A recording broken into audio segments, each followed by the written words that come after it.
All right, welcome everybody. This is Mr. Truesdell. Welcome back to the school year 2021-2022.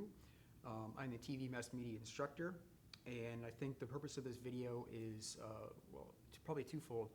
One, to make sure that you're fully understanding how to use our primary camera, and number two, correcting a mistake that I made last year, and that was kind of assuming that everybody knows how to use this camera, or they've had experience using cameras, other than their cell phone. So I think that was kind of a big mistake for me last year. Also, second reason or third reason is that at the end of Unit 1, in addition to the textbook, we're going to make sure that we have an oral presentation. I'm going to show you one of the three cameras, or actually one of the four cameras that we have here in TV Mass Media. And you're going to be asked to show how much you understand about these, just the basics, how they function, how they record, how you zoom, some of the basic functions on the camera itself, so that you're competent when you're out in the field, or whether you're in the classroom or interviewing a teacher, or whatever it is that you're doing, that you make sure you demonstrate proficient skills with this particular camera.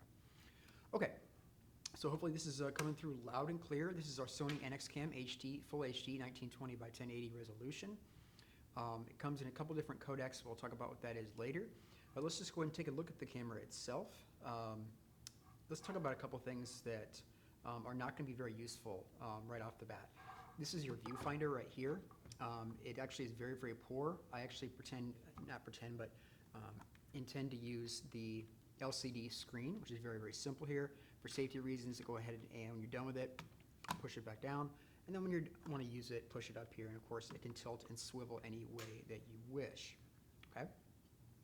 You'll see that after you actually take out the LCD monitor, there's going to be a number of different functions here. We'll talk about those later. First and foremost being the menu key in the up or down or left and right. Thumbnails, what you've just recorded last. So that's the basics of that. Of course, when it's not in use, we can go ahead and put this down. Okay? All right, this is actually called a shoe. In this particular instance, the hot shoe cover is still there. We can actually pop this off. It's really, really tight, so I'm not sure if I'll be able to get it off. There it is. And the difference between a hot and a cold shoe is that you'll see that there's connections here. This is actually digitally connecting to the camera itself, whereas a cold shoe, hence the term, doesn't have any sort of digital connections. You might have like a cold shoe and like some sort of rig or something that where you just have a microphone or something that's not going to directly connect to your camera. So once again, it's a hot shoe, and then if it's cold, it's going to have nothing in here, but it's essentially going to look the same. This three-sided square with nothing on the back, a device will just come in here and you can screw it in, and there you go. Okay, I'll go ahead and put that back on there. And my other cameras, I think I've lost these, so it doesn't really matter. I'm surprised that's actually still there. Here's your microphone holder, and while we're talking about microphones, I'm going to go ahead and swivel this around and see if you can see this. Hopefully you can. This is called an XLR input. I actually love these. Some of the higher end cameras and most camcorders will have these. And it's kind of a blessing to have these because these takes very professional microphones. In fact, I'm using one right now, the Sennheiser 600. I absolutely love it. It's my favorite microphone. I had one at home, and then I loved it so much I bought one for school, of course.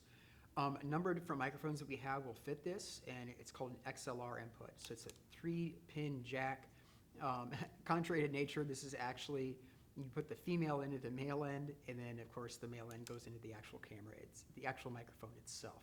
So this is an XLR jack. What's cool about this Sony camera is there's 2 inputs, as my other cameras also have either 1 or 2, okay? You can use input 1 or input 2, and that's gonna come into play later on when we're talking about how we actually fix the levels. Instead of just using this microphone here, the internal, which is always going to be subpar, as opposed to using your professional microphones. When they're not in use, go ahead and put this cap back on there, and then you'll be good to go, okay? All right, some of the basic functions, obviously, we have record. It's, the most basic thing you do with a camcorder is record. We have a record button in red up here on top, and we have one next to your right thumb if you're a righty holding the camera like this. It's a little bit tight right now, but you can also press it with your right thumb, okay? A lot of people tend to prefer to use this one because it's right next to the zoom. And of course, that's one more thing we can talk about as well. So once again, record on top or on the right, they both do the same thing. To start, you hit record, and to stop, you hit it again, okay? There are a number of different ways to zoom on a camcorder, even though we don't want to zoom very much. It's not very professional, but if we have to, in a pinch, there's a very slow zoom up here on top, and we have a faster zoom here next to your right thumb and right index finger. And then if you want to get more professional, a lot of cameras will have this. Your zoom is right here, okay, right here for this particular model. We'll talk about these two in a minute, all right? So we have slow zoom, fast zoom, and we have a traditional zoom right here on the lens itself, the Sony G Master, okay? Okay, let's see, what else have we not gone over yet? Big things. Last year, a lot of kids didn't even know how to put the battery in. I had to show them, and that's okay, that's my job. I love these batteries. This is the Sony NPF series. They're extremely versatile. There's a lot of products that you can use these on. Lights, in fact, I'm using a light right now that's actually using one of these batteries, so it's really, really cool. They not only power the Sony, but many different accessories as well.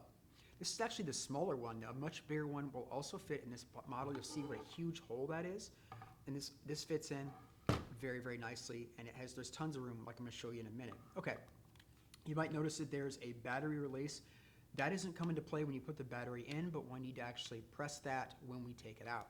So you might notice that here on this lithium-ion battery, there's an arrow, and what you want to do is you want to go ahead and push this in all the way and click it down. You might have heard that on the microphone, and it clicks into place, and I can just kind of shake it, and it's not going to go anywhere, and it's going to be perfectly fine.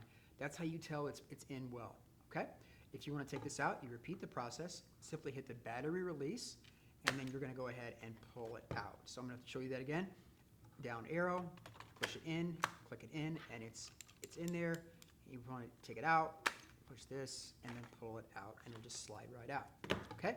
This is good for maybe fully charged, maybe an hour and a half if you're very lucky, depending on the codec you're using or the resolution. And the one that's twice the size is about twice as long. Okay? Duh, right? It's actually much, much larger. Okay. There is that. Love those batteries. Okay? Just to show how cool that is, the lights I'm using right now, these are the Lycos Bicolor by Manfrotto. The very same battery, highly, highly portable. Lights are a pain in the butt to walk around with and plug in. They can be, people trip over them. All you have to do is plug one of these bad boys in, and this thing is awesome and ready to go. Okay, I love these lights. Very, very nice. Okay, let's talk about the memory cards. This takes a dual card slot. A lot of cameras don't have that, which is very, very nice. A lot of kids will make the mistake of trying to put this in. They get really frustrated. They can't put it in there, and they're mad and they're angry. And then they get, how do I put this thing in? This is 128 gig SanDisk Pro. It's perfectly acceptable for what we're doing, 170 megabits per second, and we'll talk about what that means later. But it's very, very simple. You'll notice that there is the electronic connections here on the left, and either slot works, but I like to record to the top one. So we simply very gently push it in the top, and you'll hear it click, okay? If you want to take it out, push it in, and it comes right out. The camera will tell you when there's no memory card in there because it's going to blink constantly and it's going to annoy you. So it's kind of a protective feature that if you don't shoot for an hour and then realize, oops, I don't have a memory card, big, big blunder. So make sure that you have that. So I'm going to stick that in there. It's going to click in. I'm going to close it, and then it's protected and it's ready to rock and roll, okay? I'm going to go ahead and take that out because we're not filming right now, and we're going to give it back to Mr. Truesdell when you get done filming, okay?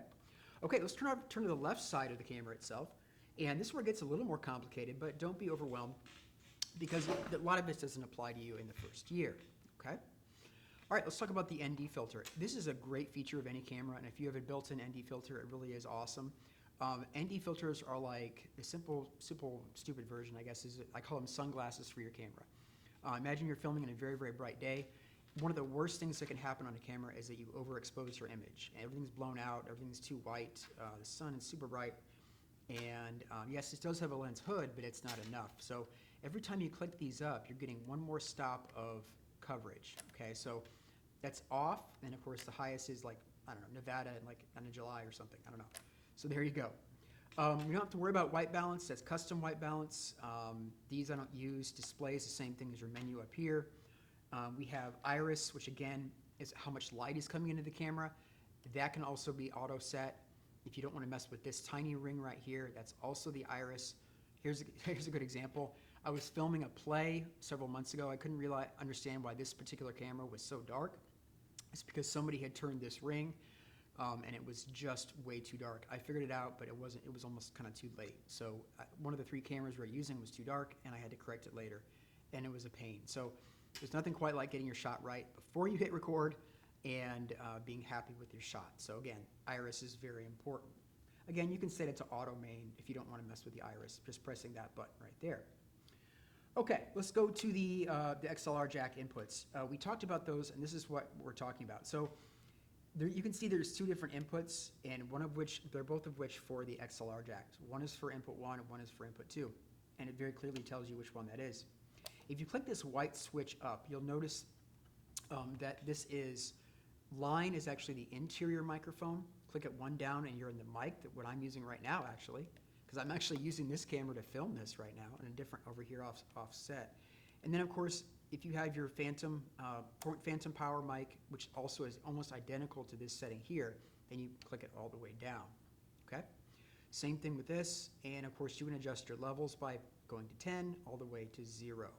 10 is very powerful. If you have a good mic, it's almost overkill, and it's not necessary, okay?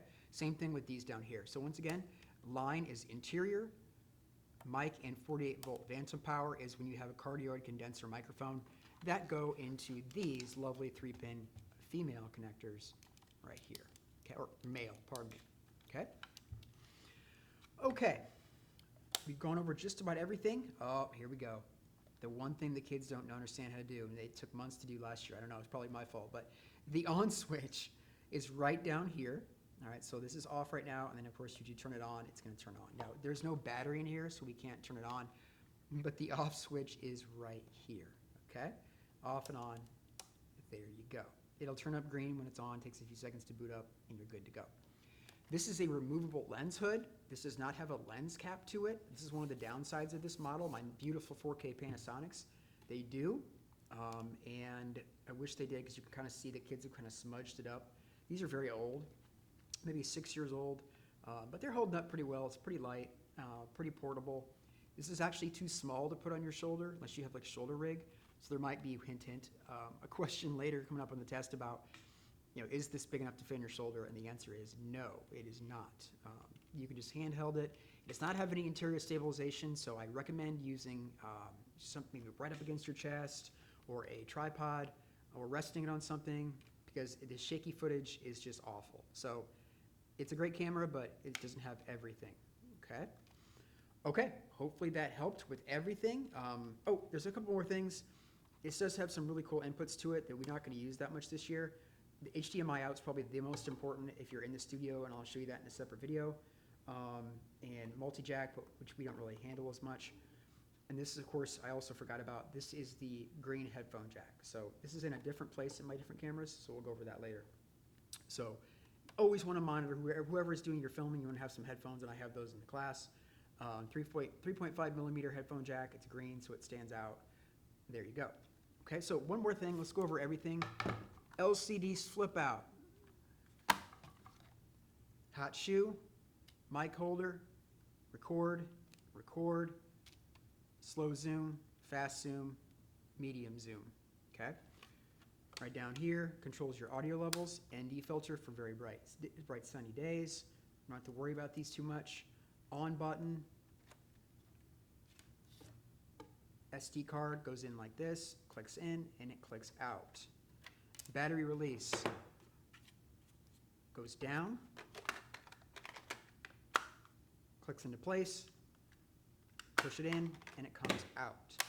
Close that when it's not in use. XLR jacks, pop these bad boys out, click it in till it clicks, and click it into your microphone. Always do a mic check before you do any sort of presentation to be more professional. Nothing worse than bad audio, okay?